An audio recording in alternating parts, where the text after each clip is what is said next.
Hello everyone. Welcome back to the Kinocast. And today we are sticking our hair beads into the tree and we are collectively talking about Avatars 1 and 2. Actually, we're not sticking our Hey hairs Ruben. into trees. It's kind of weird. You know, Hey Ruben.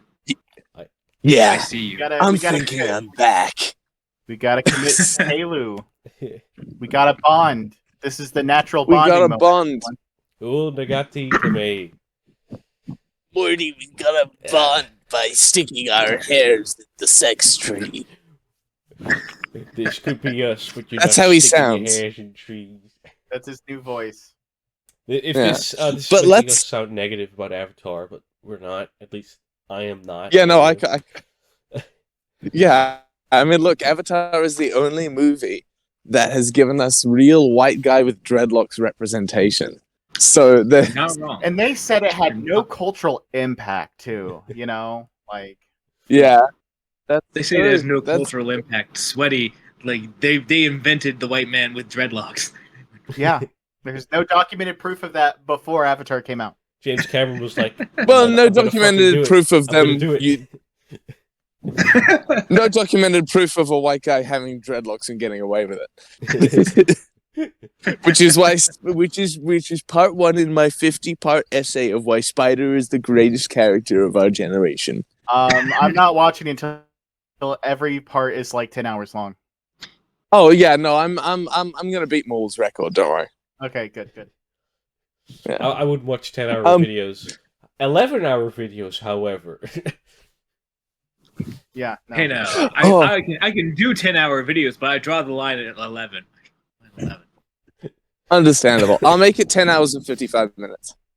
Okay, that's acceptable. Okay. That's like the edge, though. Like, any more, you're fired. Okay, you're 56? cool. No. You're all right. Yeah.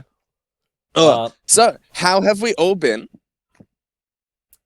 I have that post-Avatar depression syndrome or whatever they call it, so like, Yeah, I can see from the blue light in your room. yeah, like it's I truly don't know how I can cope with reality now. yeah. Fair. Like Well, your room has as to some be of- like Pandora. Oh Like yeah, That's Pandora. true. You see the tree behind me? That's my tree that I bond with. Wait, I got it. Give me 1 second. I have hair long enough to do the bonding with a tree, so who knows? There we go. There's my Beautiful. soul I'm tree. just gonna bond with start bonding with I'll find something. Do you think You, it's- you know what tree? Do I you might think it not would have be- long hair, but I could just look at the tree could stare at it for 2 hours and maybe we could make a connection. And Speaking maybe of I'll which, have I'm gonna enough memories from those around me. I'm gonna make a bold prediction of a plot line that happens in the third film. I think Jake Sully Wait, is hold gonna on. get his like Hold little. on. Hold on. Obviously, I mean, this is a spoiler cast. We've done spoilers before, but if you're not aware, you're an idiot who has autoplay on. 1, you're a psychopath. 2, spoiler alert. So get out. That's fair. I was just gonna say he was gonna piss his pants. No, actually, I think it would be interesting. And I'm only bringing this up now just because I just thought of that. But like, I think it would be interesting if what ends up happening in like the third or fourth film is a character gets their like bonding, their little bonding hair cut off, and it's like, oh shit, what are they gonna do? They can't bond with this stuff. How are they gonna live the Avatar lifestyle, the Navi lifestyle, living joke. Navida Loca, we might say. I'm surprised that they haven't done that already. I was honestly. literally thinking this like a day or two ago. I was like, what would happen if that thing just fucking got cut off? Like, what do they Yeah. do? Are they just And straight that's- sounds like like the whales? akin Are they straight? to- Are they- it sounds like it's connected to the brain, so either they die or it's like, getting your junk cut off. Yeah. Well, that sounds like a thing Stephen Lang's guy would just do. I think his name is Quaritch. He would totally just like be like, America's here and America's queer. Let's go cut off some pricks, and then he just cut off the Navi. Like, that's how he sounds, right? And then he still like rides the dragon. America's here and America's queer. Here, you ladies, we're gonna cut off some pricks today. Cut off some pricks today. God, I love that guy. He's easily the best part of these movies. Yeah. So, Um, quick recap of the first one. What did everyone think of the first one? So I went in thinking that the movie was going to be a lot saucier than it was, because when I was told about the movie, all I knew is, oh yeah, there's giant blue aliens, and apparently they have sex with their hair.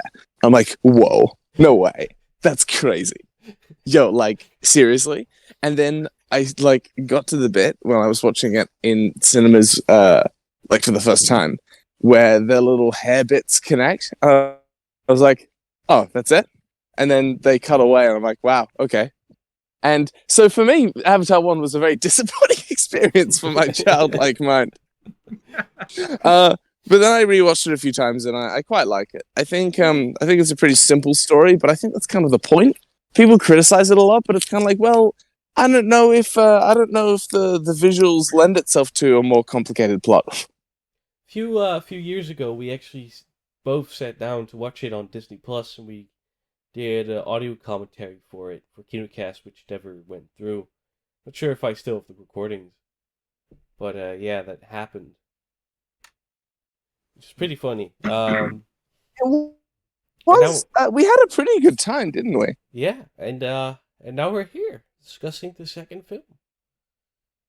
Yeah, crazy. Like, Yeah. I mean, holy shit! something that occurred to me when I was watching the second film about the first film is just kind of how much the first Avatar, really was kind of about really did try to have the like you could say what you want about not Avatar not having a cultural footprint. The American cultural imprint on Avatar is very apparent. Very apparent from obviously from the obvious colonization allegory to the echoes of Vietnam with Marines in the space jungle to our collective fascination with sci-fi. It's like it almost feels like it was trying to. It almost felt like it was harkening back, or at least meditating on that sort of juxtaposition, I guess. I don't know, between like when the original Star Wars came out, like I know it had its well, people were saying that it's kind of an allegory for Vietnam. So I'm just wondering if here we're kind of seeing the same thing, except maybe a bit more Yeah, modern, kind of going on that. I think it's because that subtext is a lot more prevalent in this. Because like I know people have said that about the original Star Wars, but I feel like that's kind of like a post Star Wars kind of look at it. Because I feel like at the time and kind of what it was when it came out was just like a very clear like homage to like the serials of the 30s and 40s, and I feel like that's something we kind of imprinted on it later on.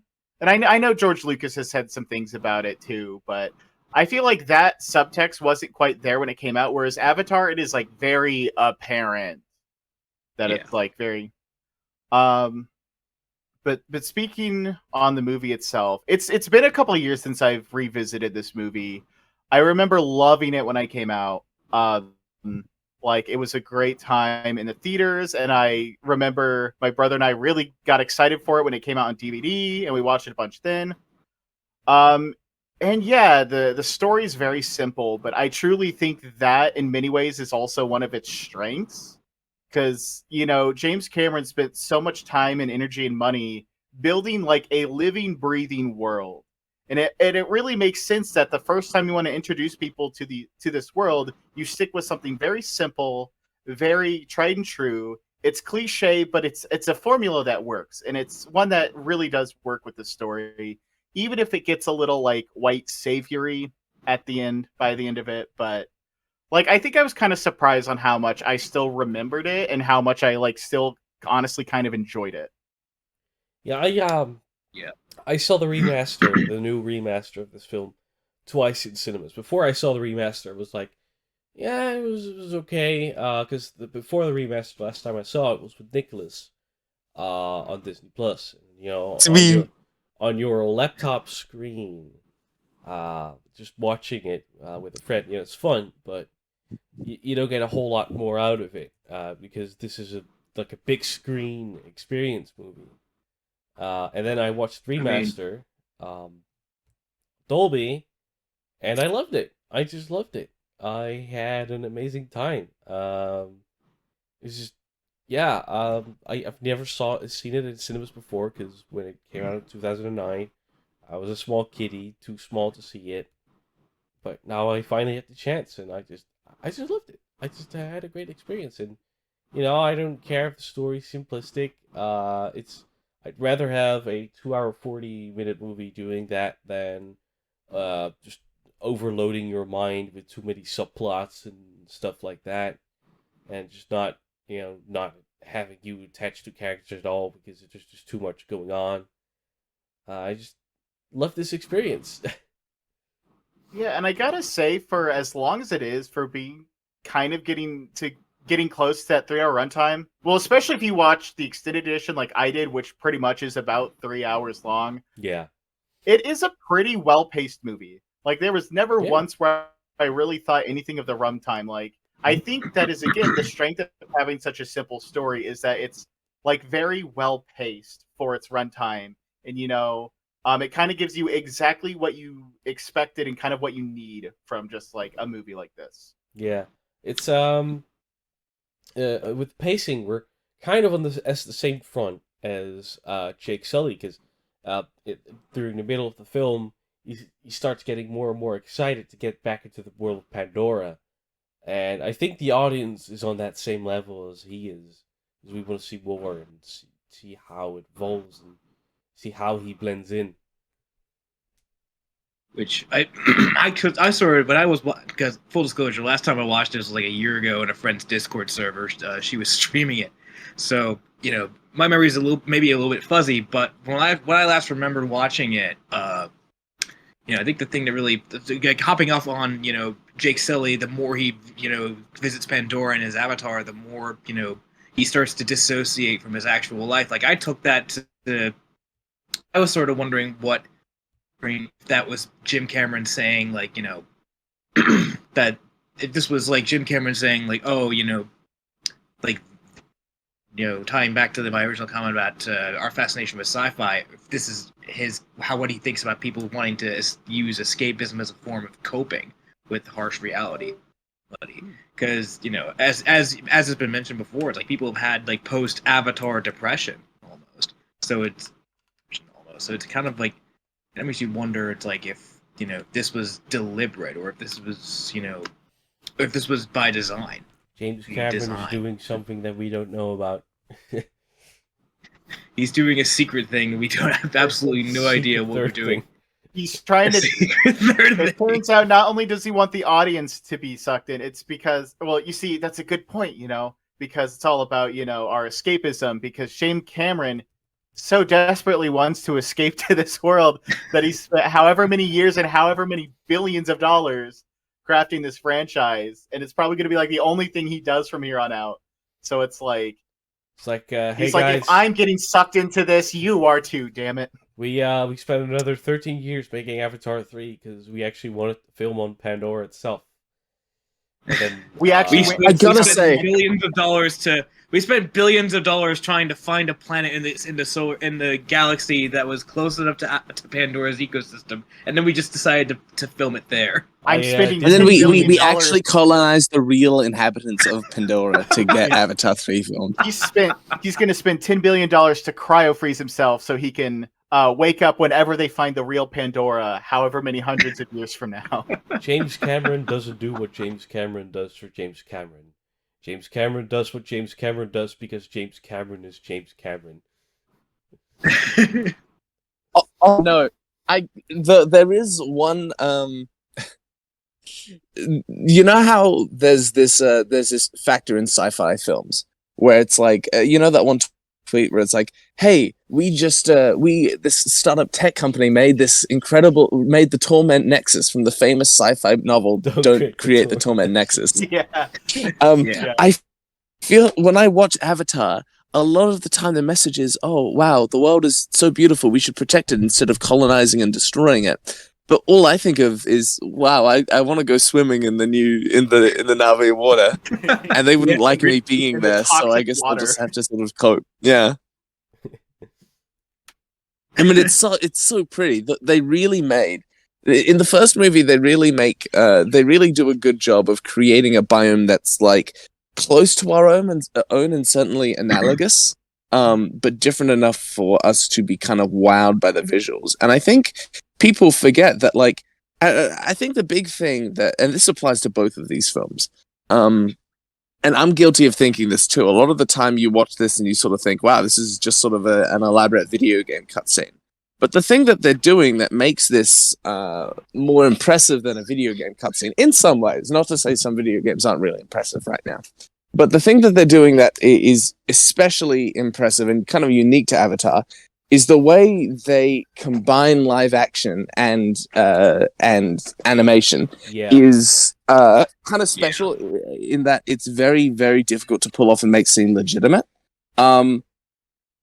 You can kind of make it. In some ways, this is speaking to the benefit of in-engine stuff. You can kind of sell it a lot easier when everything is kind of in that style. But when you've got like Spider on the same like set, that's a fictional planet with these fictional aliens that are all vastly different sizes to him, but varying different ages and sizes in real life, and you're able to make that seem real. That's kind of what he's going for. And I think at this point, we like some credit has to be given to not only him for going through it, but also the visual effects team that he's working with. Yeah. Oh yeah, no. Like actually, I made this comment on another server that I'm in. I think like, this probably pertains more to Avatar 2 than it does Avatar 1. But coming out of Avatar 2, it's like I guess it's really starting to dawn on me how impressive those visual effects were. Because I'm looking back on, I saw someone posted in the actual Kinoplex group or some other movie group somewhere, the ending scenes of Pacific Rim. And I think one thing that really stuck out to me was that this scene actually looks really green screened. And I don't think it really hit me until I actually got out of Avatar 2 and saw how good the effects were there. So maybe it's also the fact that the movie's closing in on a decade old, but still, it's definitely worth thinking about, or at least it was worth it, or at least it opened my. I feel like I opened my eyes a little bit. Yeah. So how? I mean, I think you're right in that it applies more for Avatar. I mean, obviously, the whole point of these films isn't to age the best. If you're doing a film that's groundbreaking in the CG department, you're not going to always be perfect. I mean, have you seen Sigourney Weaver's face in the first one? Yeah. But it's like, but what they are doing is they're experimenting with new with formats and trying new stuff. And on that note, because I got a couple of things to say, but they all start to relate to Avatar 2. So shall we officially start talking about that? First, should we get our scores? Yeah. Scores on that. Yeah. All right. For me, it's a 9 out of 10. Gotta be honest, 9 out of 10. I'll give it an 8. I mean, I think story-wise, I do kind of get a little bit bored, but like the visuals are really something to write home about. And like this was a groundbreaking movie. It like people always say this had no cultural impact, and like sort of I see what they're saying, but also it made $1 bajillion for a reason. Yeah. And the reason is not because it's bad. I would probably be a little bit more harsh. I'd probably give it like a 7, probably just because of that rudimentary design. But maybe I'm also like overlooking some things and overlooking just like how looking at a lot of things that really resonate with people, and why I was able to get such repeat business apart from just the fact that it was 3D. But I'll stick with a 7 out of 10 for now. But that's probably subject to change, honestly. Yep. Yeah. Fair enough. Probably like 7.5. Like there's still some stuff with like some of the characters, mostly. Not even so much the story anymore. I think it is just kind of some of the characters don't do it for me. The story, I'm fine with it being basic, but the characters themselves can be a little too basic, which leaves a little more to be desired. But like I said, visually, and sound and just how everything looks, it really does hold up for the most part. Outside of like one or two shots with some slightly wonky green screen or like Sigourney Weaver's avatar kind of looking a little uncanny, like so much of it has aged incredibly well. Which is saying something, knowing how much of this is just CG and how Yeah, quickly CG can like age in this day and age. yeah. Although the first Avatar film was shot on 1080p, and when I was watching the remaster, the 1080p footage wasn't as good as the CGI. So it ended up looking like an episode of Star Trek Enterprise. But it wasn't it wasn't terrible, but it definitely stood out as one of the weaker elements of that new remaster. Anyways, Yeah. I'll have to give the remaster a check soon. I haven't really had the time lately. yeah, they haven't even uploaded On it that to note, Disney real Plus yet. briefly. Oh, yeah, figures. On that note, I've actually, as some of you might know, I just got back from this big 2-month trip around the States. So I will at some point probably do a recap of what was interesting on the Kinocast. In that I saw a couple things that were worth talking about. What I might end up doing is doing that when we do the Glass Onion episode. Yeah, probably. Viewers, I got a good question for you, and you can see the answer next time. All right. So, in which state did Nicholas shoot a person to death? Is it A, New York, B, Florida? Just kidding. I've no idea. Well, I mean, I Shot just me. fire a gun. Very ominous. Very ominous. Yeah, I'm not saying where I shot it, but I did fire one. Why wasn't it at me? Huh? It wasn't I got it the wasn't at feeling- anyone we know. You had an opportunity to put me out of my misery and you didn't, Nicholas. I'm disappointed. Oh, look, we needed you for the Avatar 2 podcast. You got me there. And Yeah. So if, on if that you're note- dead, we'll just sacrifice you to the great tree. Exactly. Yeah, I'll Now, get to be one with the become people. we become one with nature. So- Become one with the Iwa. Now, with Avatar 2, I'm going to quickly breeze through some thoughts just in case I have to go all of a sudden. To give a quick overall, like, my quick overall feelings on it, I think the start is clunky as hell. I think the start is, like, really, really, really, really clunky and kind of mediocre, and I wasn't loving it. It just sort of, it kind of dragged. It didn't know what it was doing. It felt a little directionless, and it felt kind of dumb that they spent a whole movie setting up this, entire biome only for them to ditch it to go to the water place. However, when they do go to the water place, kind of fucking slaps. And I really ended up liking the movie from like the moment they arrived at the water place to the climax. I thought like the big thing that's impressive to me, and this kind of goes back to what I was saying about Avatar 1 being a combination of like live action and CG, is that like some of the shots that that they made in Avatar 2, you cannot as authentically make in an in-engine environment. And I'm talking about a lot of the underwater scenes. Probably the most impressive one for me was when they were doing the scene where Jake Sully's son, and the kids are easily the best part of the movie for me, I think, as well as like Quaritch. But when his son is escaping from the giant beast underwater, and he's having to crawl further and further down into like this skull to try and protect himself, but he's slowly losing breath as he goes. That scene is just so incredibly well made, and it makes me realize, wow, this is the reason why this movie took so long. They like, it doesn't always look like they're pioneering new stuff, but the technology that we've had and the filmmaking abilities we've had, even in 2008, probably wouldn't have been capable of filming this so effectively. So then they get to the climax, and the climax, I think, fucking slaps.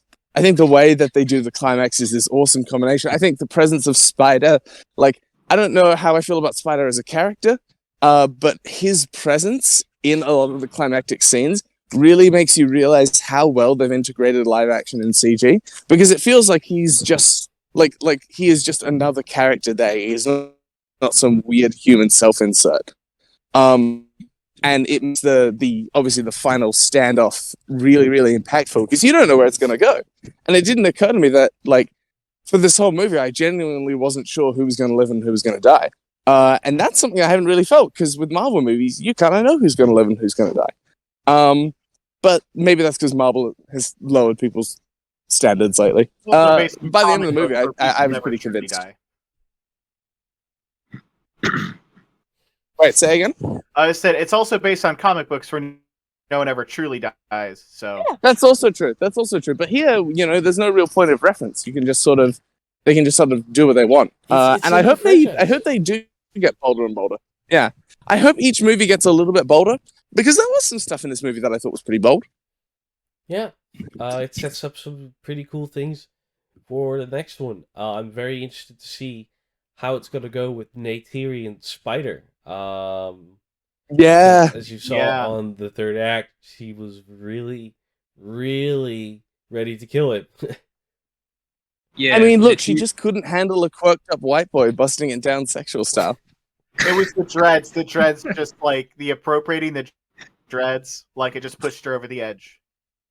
Yeah, I felt like Neytiri got a little sidelined in this movie, to be honest. Oh, she did. Yeah. Yeah, Neytiri totally sidelined. Honestly, as soon as they arrive at the Medicine people, she gets sidelined until the final act where she goes full rampage mode.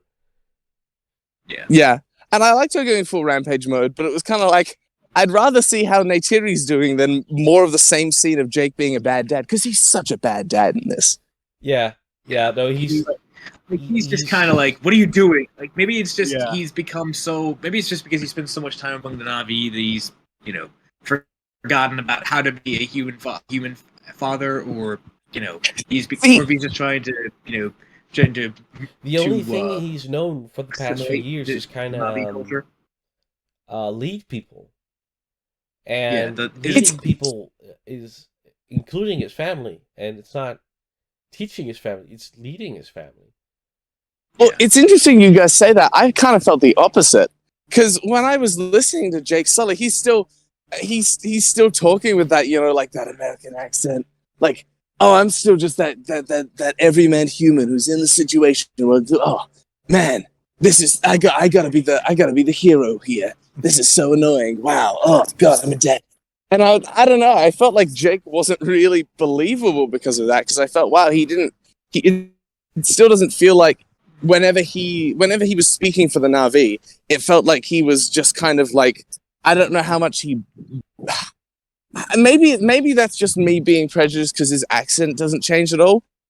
Whereas I'm kind of like, I know people whose accents change a lot when they're with a whole community for 15 years, and so I always feel like I'm taken out of it a little bit when he speaks next to the people who all do sound, very like they've lived with the Na'vi their whole life, including his kids.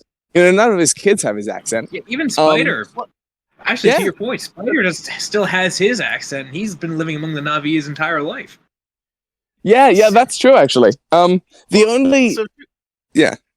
was going to say, about the kids real quick, it felt weird because it felt like some of them started to have like an accent early on, but then they all kind of dropped it, which I thought was a little interesting. Because I swear there were points where it sounded like they were trying to do the Na'vi accent a little bit. And B, I think part of the reason why I think Jake as a father just isn't effective. I think it's because all of the setup with his family is kind of skipped over really quick in a montage so we can get to the action. I think if they let that breathe a little more, it probably wouldn't have been as bad. Yeah, I agree. I think an extended cut could actually fix a lot in this film. Because I don't know about an extended cut. It does drag a bit near the middle, though. Like, I like the stuff with the water, but even me, like, there are certain points where I'm watching it and I'm like, all right, hurry up. We know we get into the bit where the fight happens. Yeah. That all that stuff about Jake being said, it did really hit me when he looks at his son and he's like, I see you. Like, that was really, really good. Yeah. So maybe there is something to be said about that arc. To play devil's advocate a bit here, like, that's assuming that the story is about Jake and it's not about Kiri, Loak, and Netayam, or Spider. It's true. And on that note, they're the best part of the movie. Those characters are at the heart of this story. It's more about. Really, it's more about their journey than it is about Jake and Neytiri being bad parents for better or for worse. Yeah.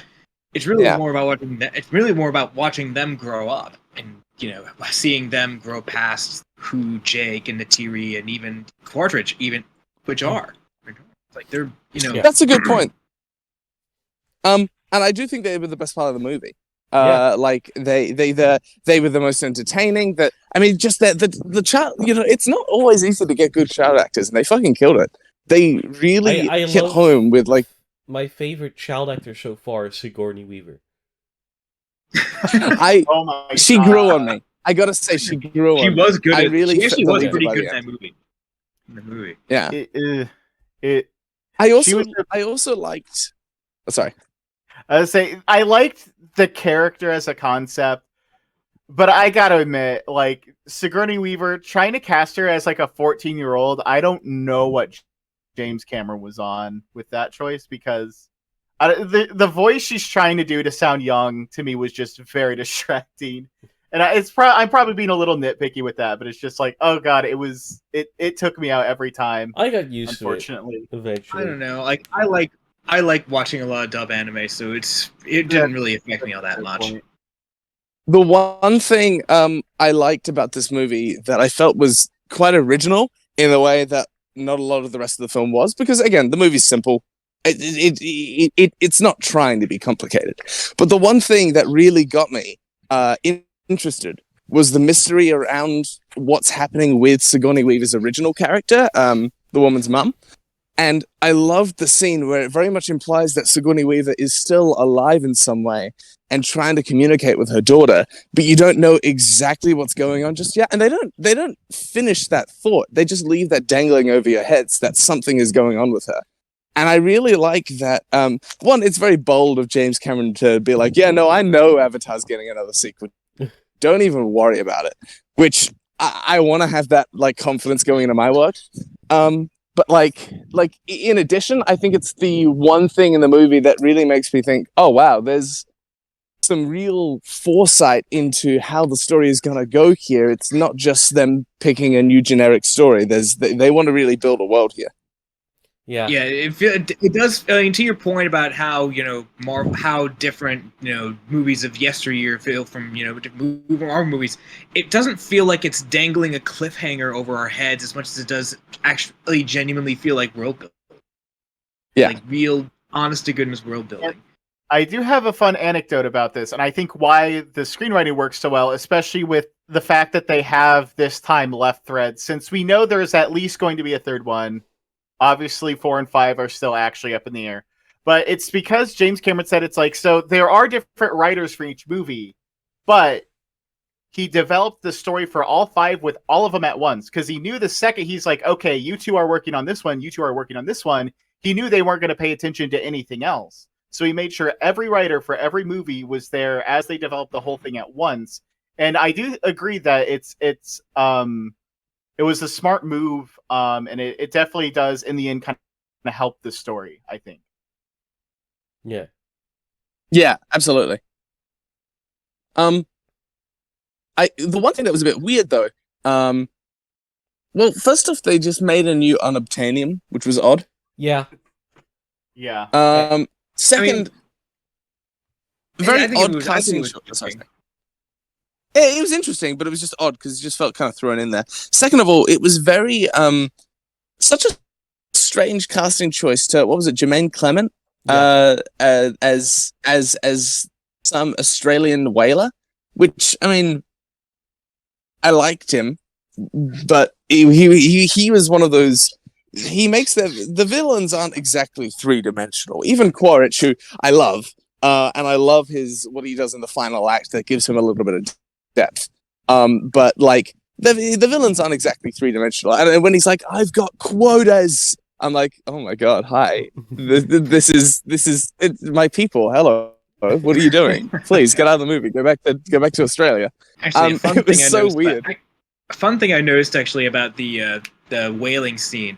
I noticed that on the Yeah, it's not exactly subtle commentary, but I noticed on the whaling scene that the harpoon gun they were using had like I think it had said Nippon on it in Japanese. Yeah, Oh yeah. my gosh. Which, not a very. It's No. like I wonder what you're saying there, Jim. What are you saying there? What? I have no idea. There has been Cameron some has never been subtle. Let's be real, though. Like, True. yeah. There has been some interesting talk about James Cameron's decision to cast a lot of white people as the Na'vi when the analogy is clearly for indigenous people, and I'm not. I kind of see the point, but I also kind of think that's kind of why it's an analogy. I don't know. How do you guys feel about it? I can't really No speak on comment. this matter.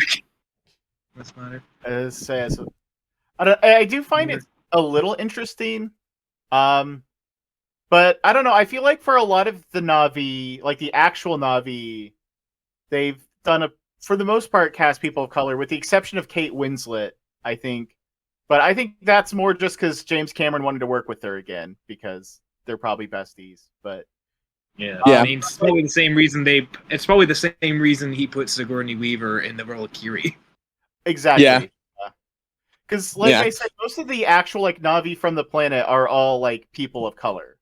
Some Yeah. of which are like indigenous. So On that note, the tribe chief of this new place is one of my favorite new characters. He's just such a homie throughout the whole thing.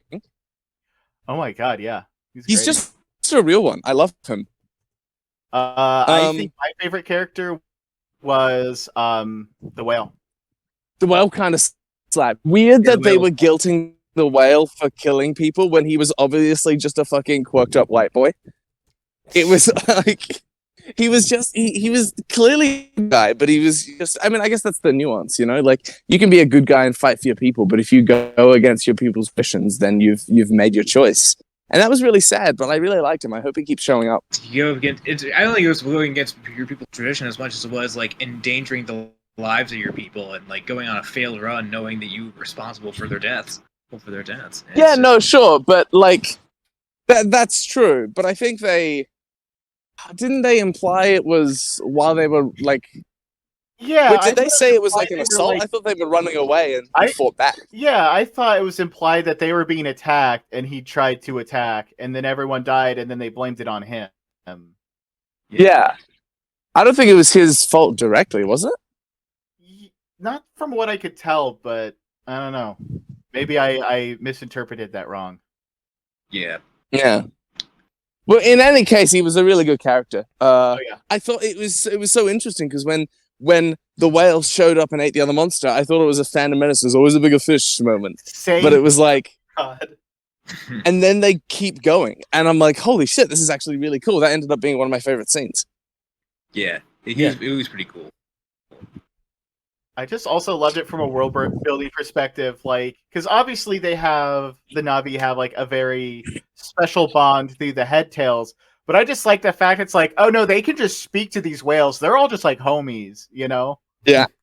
Like They're just chilling. I love that. I mean, and actually, to go against your point about we built this entire forest biome in the first one just to abandon it. No, I think honestly, like going from biome to biome really fleshes out the world of Pandora as a whole, as opposed to just having it just be one biome all the time.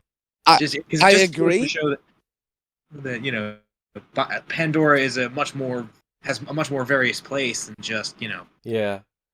Forest. There's I do. rumors that for the third film, they're going to be the fire people, the Ash Navi, which is, Well, that's. I mean, Oh, sorry, you go. It's interesting to meet them, but on the other hand, we've changed biome.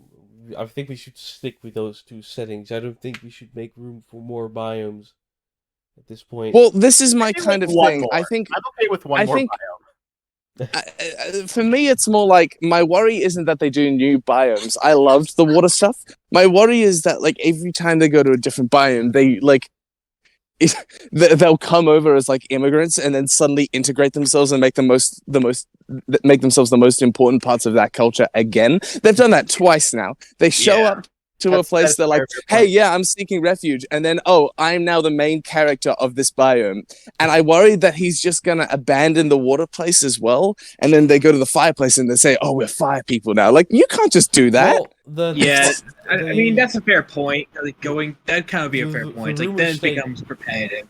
the rumors state that the fire people are like the bad Navi, which is like Ooh. this kind of Those are two this enemies. kind of does reminds me of Avatar: The Last Airbender. Fire bad. Oh god.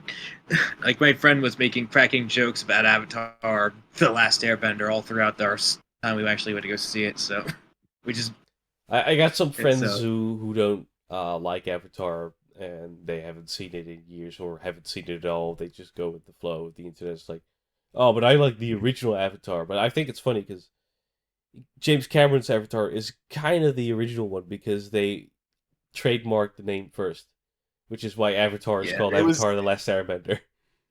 It was Yeah. also Ah, development interesting. first, too. Wait, say that one more time. Oh, I just said I think it was in development first too, because that Yeah, first movie had like a really long development time. yeah. Yeah, wasn't James it- Cameron was Yeah, Didn't they start um, development like 2004? Yeah, that's when it officially started like pre-production. James Cameron was working Yeah. on technology, and he needed to decide if he wanted to do Alita or Avatar first. And then he did a screen test with the technology, I think, and then on that day he decided that Avatar should come out first. I really want them to make a leader too. I thought a leader one slapped. Ditto. I need to see Alita again, but I ditto. I want to see Alita 2 now. Like use some more of the money that you got Well, from There was a new Vanity Fair directors on directors, and it was James Cameron on Robert Rodriguez, and James Cameron said, "Hey, let's make another Alita." So it's not officially confirmed, but it's on their minds. Yeah. God, it was really good. you So need to send me a link to that. I'll probably have to dip in a second. Before I do, I want your thoughts on if this movie's gonna make a profit. Taylor is convinced that it will not. I'm not so sure. I think it might. I think it will. $2 billion. Maybe not a. Let's I think it's going to break see- even without a doubt. I think it will break even. Yeah. Let's see where we're at next weekend. Is all I'm going to say. For the record, at time of recording, we're at like what $430 million right now. And it's opening weekend Yeah, too. it's opening weekend worldwide. Yeah. Worldwide. And mind you, this coming weekend is Christmas, so that could either help or be a little bit Yeah. of Like, yeah. 'cause so- I Well, remember, this is like- coming out around about Star Wars Force Awakens time. yeah. So I mean, Force Awakens did great.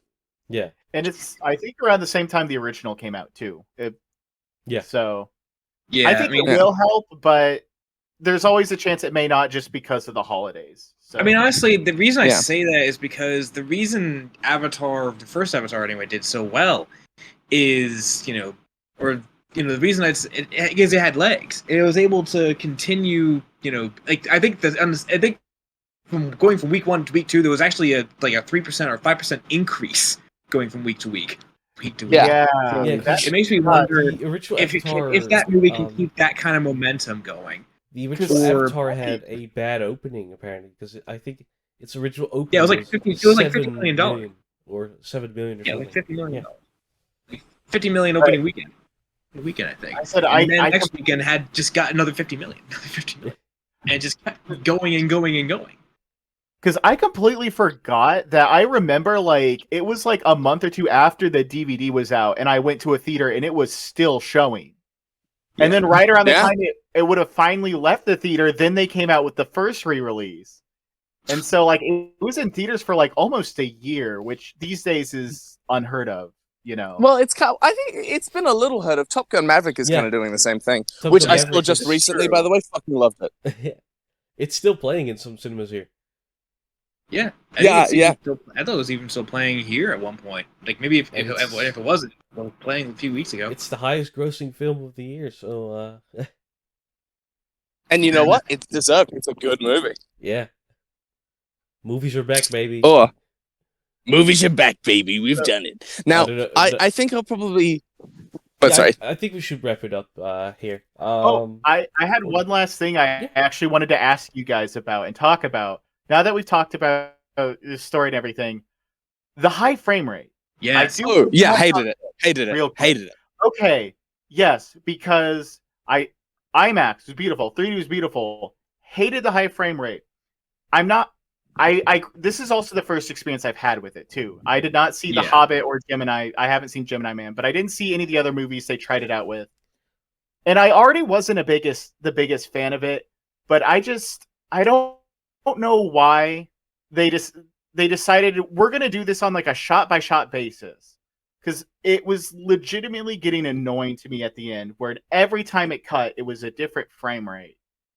And I will say I got used to it in the final act. The final act is probably for me the best implementation of the variable frame rate because that's what it is. It's variable because some of it was 24, some of it was 48. In the start, I was very much like, oh yeah, okay, this is really just a video game cutscene. This really feels like just a 60 frames per second animation. But like near the end, they did manage to get me be like, okay, I'm actually getting used to this now. I can see what they're going for with the mix between action and dialogue. But I don't think it was that necessary. I don't think it really enhanced the experience for me. I think this was really just Jim Cameron grasping at straws because I think he was looking for that next wow factor to wow audiences the same way that 3D wowed audiences. So, and what better way to do that than to try and do something that Brainstorm attempted in the in the early '80s, apart from the aspect ratio changes. I think James Cameron at least understands how to use high frame rate, and not that he just slapped a 48 frames per second on for the entire film. Because I'm glad that like the dialogue scenes are at 24 instead of every single scene being in 48. But I hope this doesn't go through with other movies that don't need it. Because if this gets regular like 3D. I will not pay to watch a Marvel movie in post-converted 3D and constant 48 frames per second, or just then it's like just watch it's like it then Nicholas will be right. It would feel like you're going to a theater to watch a video game cutscene, an extended video game cutscene. Yeah, and I agree with this. I think my problem with it is, and this might have maybe just been my theater too. I don't know. I just think if it was at a more consistent rate, because it seemed like at my showing it was not consistent. Because at first I thought, oh, okay, so during the big wow action scenes or the big eye candy pieces, that's where they're going to do it. But there were points where it just felt like every other cut, it was switching between them, and it did switch. It wasn't just dialogue 24, action 48. It switched regularly. What happened was that I think because I noticed that all the times where it was at, because I actually went to a high frame rate in IMAX. I noticed that the times that it was in high frame rate were the times that it was focusing on the Na'vi characters, and the times where it was going back to 24 frames a second were the times where it was focusing on the human characters. So, if there's any reason for the inconsistency, that's probably why. Maybe I don't know, but I think I would have liked it better had there been consistency. If it was just for spectacle scenes, or maybe even if it was just the whole thing, I probably would have gotten used to it. It was just how inconsistent it was that really like bugged me and what really annoyed me about it. Yeah. Luckily, we'll see what he does in the third one. Yeah, we'll see. Luckily, Blu-ray doesn't support high frame rate, so that's a good thing.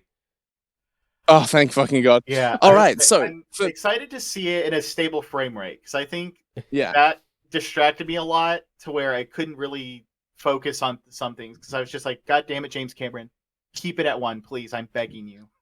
The 3D was quite nice though, to be honest. Anyway, yeah. Let's wrap it up. Everyone just give scores for the movie.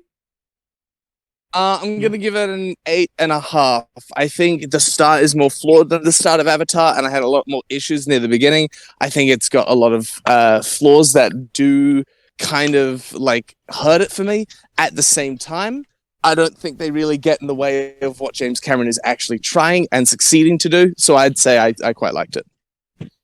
All right. I'm actually going to give it an 8 as well.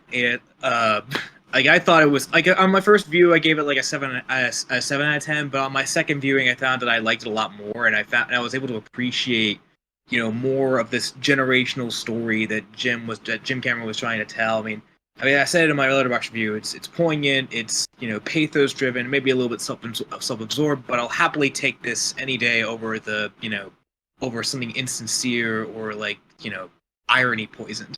So 8 out of 10 for me. Yeah.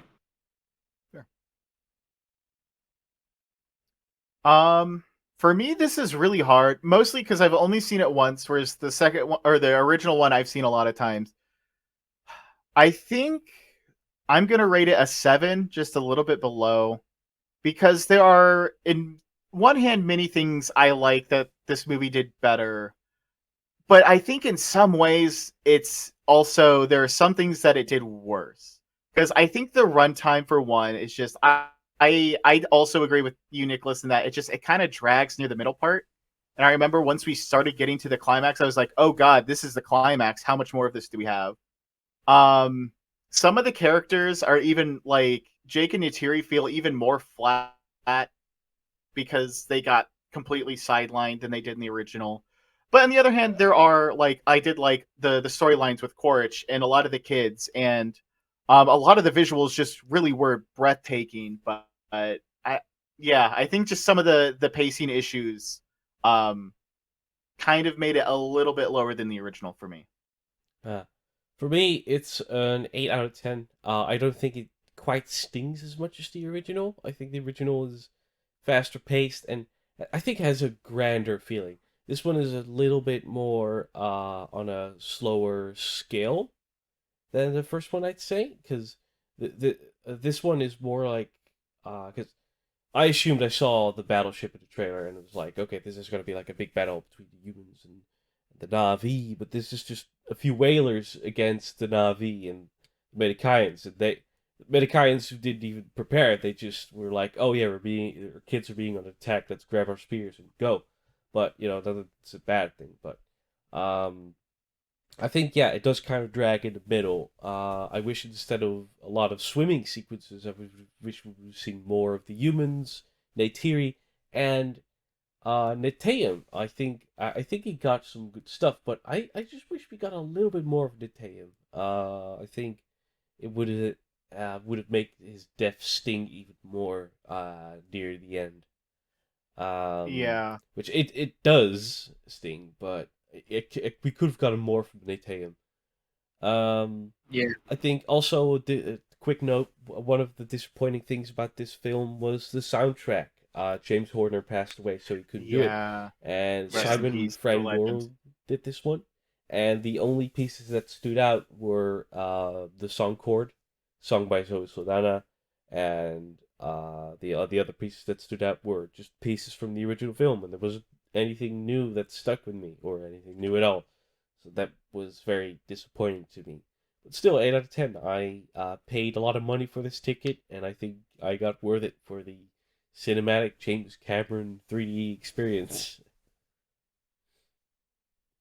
Yeah. It was definitely Excellent. a good cinema experience. I definitely don't regret it. Whether or not it was worth a 13-year wait is kind of up in the air at the moment, but I think it's worth it. still a good time. I think waiting 13 years. I mean, like, even Ruben said first time you saw Avatar in the theater was when you were like a little kid.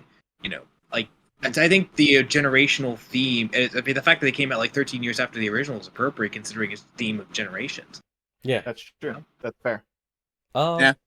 And you know what? It'll be real worth it when we get Avatar 3 and 4 and 65, baby. Avatar Suite, Anyways, let's go. All right. Thanks for checking in, people. Tune in next week where we talk about Knives Out and Glass Onion, which is finally releasing on Netflix this Friday. Oh man, I should have God, I been on hope that I episode. release this episode. Spoiler alert. this week. I liked it.